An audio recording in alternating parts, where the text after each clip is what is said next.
You're not moving. You're relocating a problem. Somewhere in your apartment right now, there is a box. It's still taped shut from the last time you moved. There's handwriting on the side, and you can't read your own handwriting anymore.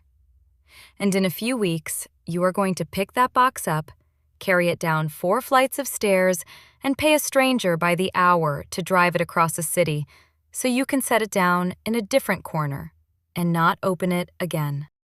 In Japan, that box never gets on the truck. 9 things Japanese people refuse to move into a new home. Not things they get rid of eventually. Things that never make it through the door of the new place at all. Stay for number 4, because it's the one people argue with me about every single time. And it's sitting under your kitchen sink right now. And number 9 isn't an object at all. Number 9 is the one that decides how the new place feels on the first night. And almost nobody in the West does it. At the end, I'll give you the empty room test.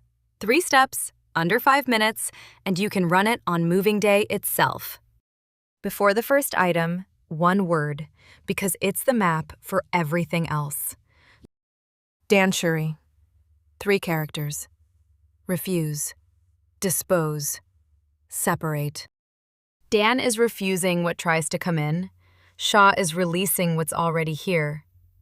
Re is stepping back from the wanting itself, the part of you that believes owning a thing is the same as being the person who uses it. Notice the order. Refusing comes first, because everything you never let in is something you never have to decide about again. And here's why moving matters so much inside that system.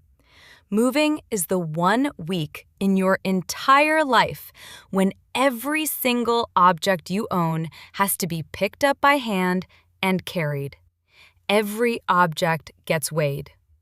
Literally. Most people spend that week deciding how to pack.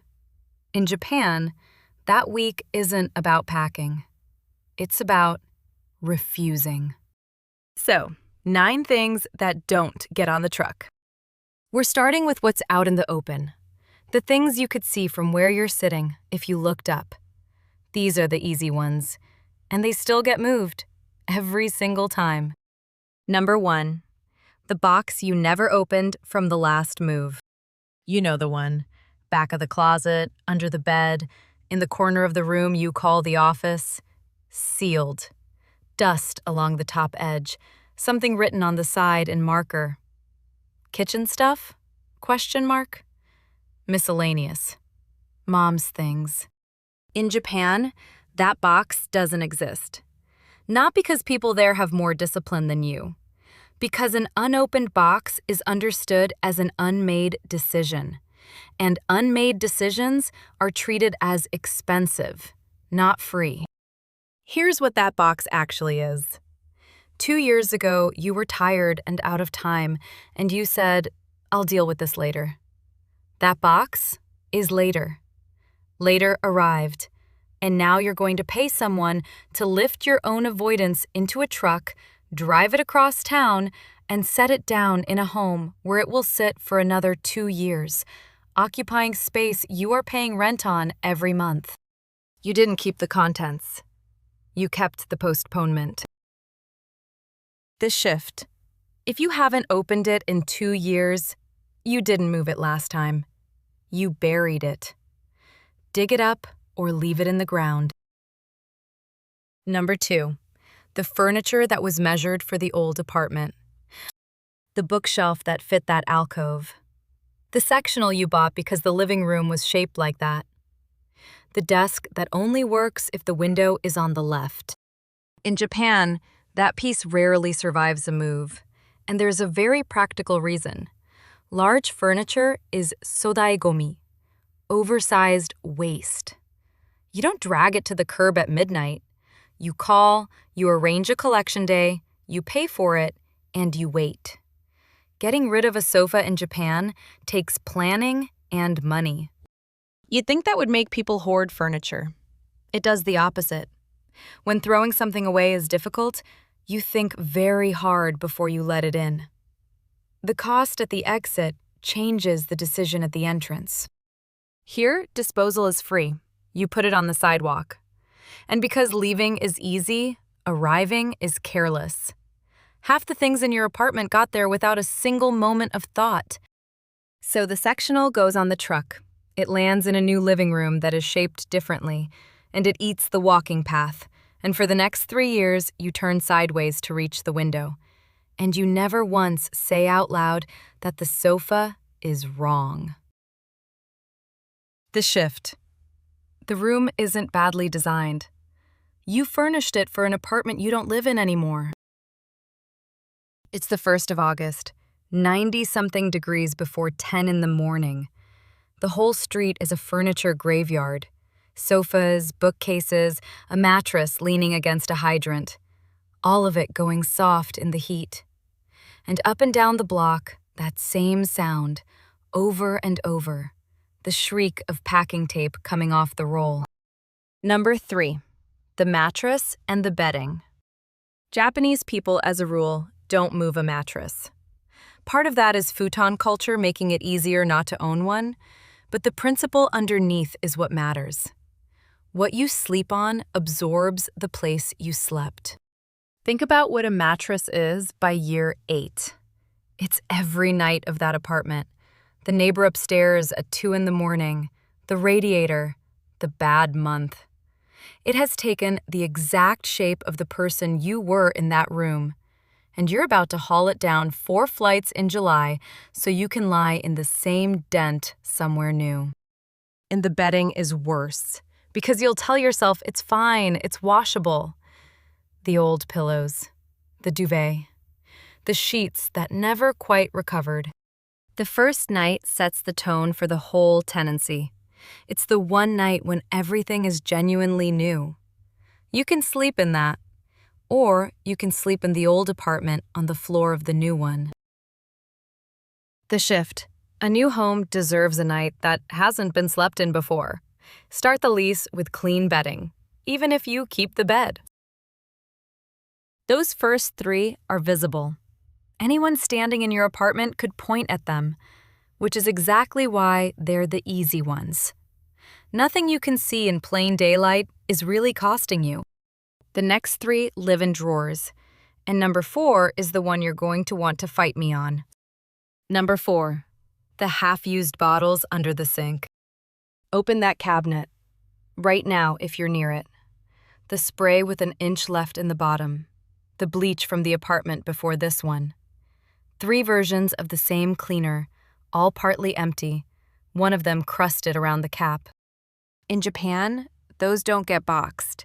They get finished, or they get let go before the move. And the reason has a name. Mottainai. A feeling of regret at waste. A sense that the value inside a thing should be fully used, not abandoned halfway. Now pause here, because I know what you're thinking. If Mottainai means don't be wasteful, then keeping them is the Japanese answer. Moving them is the respectful thing to do. And honestly, some Japanese people would agree with you. But Mottainai is about honoring an object's full life, not about warehousing its corpse. A bottle you've moved twice and never opened isn't being used, it's being stored. And storing has a price. You pay rent on it, you pay a mover to lift it, and every time that cabinet door opens, you look at the same crusted cap and feel the same small pinch of guilt. The shift. Use it up this month or let it go this week. Carrying it to a new sink isn't respect. It's a debt with a new address. Number 5. The box of paper. Utility bills from a service you canceled. The manual for a dishwasher that belonged to a landlord you no longer have. Warranty cards. Expired. 3 years of bank statements you could pull up on your phone in 11 seconds. In Japan, a small home makes paper visible in a way it isn't here. No basement, no attic, no garage. Paper has to justify its floor space daily, in front of you. Here's what's really in that box, though. It isn't records. It's decisions you didn't want to make. You looked at a page, you weren't sure whether it mattered, and instead of deciding, you filed it. You did that 600 times. Then you put the whole thing in a plastic tub and called it organized. You're not archiving, you're postponing. And you found a very respectable word for it. Every box you don't open is rent you're paying twice. Stop here. Let that land. Every box you don't open is rent you're paying twice. The shift. Keep the documents that would be genuinely hard to replace. That's the whole list. Everything else in that tub is a decision you already had time to make. Number 6, the cable drawer. You know exactly which drawer. It doesn't close all the way. Inside, there's a nest. Chargers, adapters, a power brick for something beige that died a decade ago, 3 cables ending in a shape that nothing in your home has accepted since 2016. In Japan, that drawer isn't a moral failing. It's just understood as a drawer full of things that have already been replaced. Here's the cost, and it's small enough that you've never once counted it. Every time you need a cable, you open that drawer and you lose. 10 seconds, sometimes 30. You dig, you pull one out, you test it, it's dead, and then you put the dead one back. That's the part nobody notices. You put it back. And then you go buy a new one anyway. That's not clutter. That's a tiny, repeating experience of defeat in your own home, several times a month, and you're about to pay to relocate it. The shift.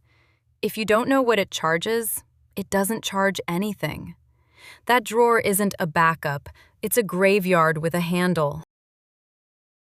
Everything so far has been an object. You could put all 6 in a bag, and the bag would have weight. The last 3 don't work like that. Picture a 25 square meter apartment in Tokyo on the final night of a lease. The room is empty. The tatami smells like dry grass, and it's the first time in years anyone has seen the whole floor at once. There's one bag by the door, in the genkan, the sunken entryway where shoes come off. Somewhere in the building, an elevator is climbing. That's what the end of a tenancy is supposed to look like. Almost nothing left, and the almost nothing chosen on purpose. 7, 8, and 9 are how you get there. 9 is the one that changes the first night. Then, the empty room test, exactly as promised. Number 7, the books you haven't read. Not the ones you love. The ones bought by the version of you who is going to become a person who reads about economics on Sunday mornings. There's a word for this, and it's affectionate rather than cruel. Tsundoku, buying books and letting them pile up unread. Tsun from piling, doku from reading. In Japan, it's a fond joke about a habit everyone recognizes in themselves. But here's the part that isn't a joke. That shelf is a public list of the people you meant to become and didn't. You walk past it every day. You stopped reading the spines years ago, and some quiet part of you still counts them. Books are also the heaviest thing in any move, per box. So you are paying by weight to transport a monument to your own unfinished intentions up 4 flights of stairs. The shift. Keep the ones you'd read again. Move the ones you'll read this year. The rest were never books. They were plans. Number 8. The clothes in the size you used to be. Far end of the closet. You know the exact hanger. The jeans, the dress, the jacket from the good year. In Japan, seasonal clothing rotation is routine. Twice a year, everything comes out, gets held, gets decided on.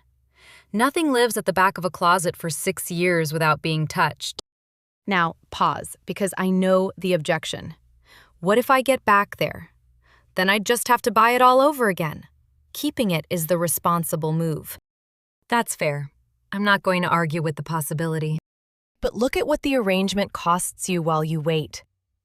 Every morning you open that closet. Every morning, those clothes say the same sentence, very quietly. You are not acceptable as you are right now. That is not motivation. It's a small wound you reopen at 7 in the morning, every day, for years. And here's the trap. Even on the mornings you win, the good weeks, the strong months, those clothes still say it. They only ever say it. There is no version of this where that closet congratulates you.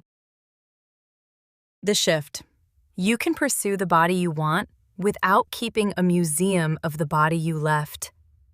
Move the clothes that fit the person who woke up this morning. Number 9. And this one isn't in any box. Number 9 is the state you leave the old apartment in. In the West, the last hour of a lease is a scramble. Half a roll of tape, a trash bag propped by the door, dust in the rectangles where the furniture stood. You pull the door shut and you don't look back, because you're never seeing the place again, and nobody is watching. There's a Japanese expression for this. Tatsutori ato o nigosazu. A bird taking flight doesn't muddy the water behind it. When you leave it clean. Partly for whoever comes next. Mostly for yourself. Because here's what actually happens. You think you closed that door, but you carry the last hour of the old place directly into the first hour of the new one. You arrive already frayed, already in survival mode, already treating a home as something to get through. And that's the mode you unpack in. That's the mode the new apartment learns first. Whether you believe a room holds anything or not, think about it practically. The 10 minutes you spend sweeping an empty floor are 10 minutes when you're carrying nothing, and they are the only 10 minutes in the entire move when nothing is urgent. That's not superstition. That's the only pause you're going to get. The shift. The last thing you take out of the old apartment isn't a box. It's how you left it. So here is the empty room test. It works best on moving day itself, but you can run it tonight. Step 1. Stand in the middle of the room with everything packed and nothing left on the walls. Look at the boxes. Step 2. Point at 3 of them, and without touching anything, say out loud what's inside. Not the category, the actual objects. Step 3. Open those 3. Anything you don't recognize within 2 seconds doesn't go on the truck. That's it. Under 5 minutes, and it will be the most honest conversation you have with your own belongings all year. Because the room is empty, and there's nowhere left to hide a maybe. Every box you don't open is rent you're paying twice. You're not trying to own less. Nobody wakes up wanting a smaller life. You're trying to arrive somewhere and not immediately owe it anything. And that box, the taped one, back of the closet, handwriting you can't read. You already know what's in it. You've known the whole time. That's why it's still sealed. Open it or leave it. Just don't carry it up 4 flights and let that count as deciding. Now tell me the number, 1 through 9, in the comments. Which one is standing in your apartment right now, looking at you? I read them. And if you know someone moving on the first, someone whose apartment you've stood in and quietly thought, they are going to move all of this again, send them this before the truck comes.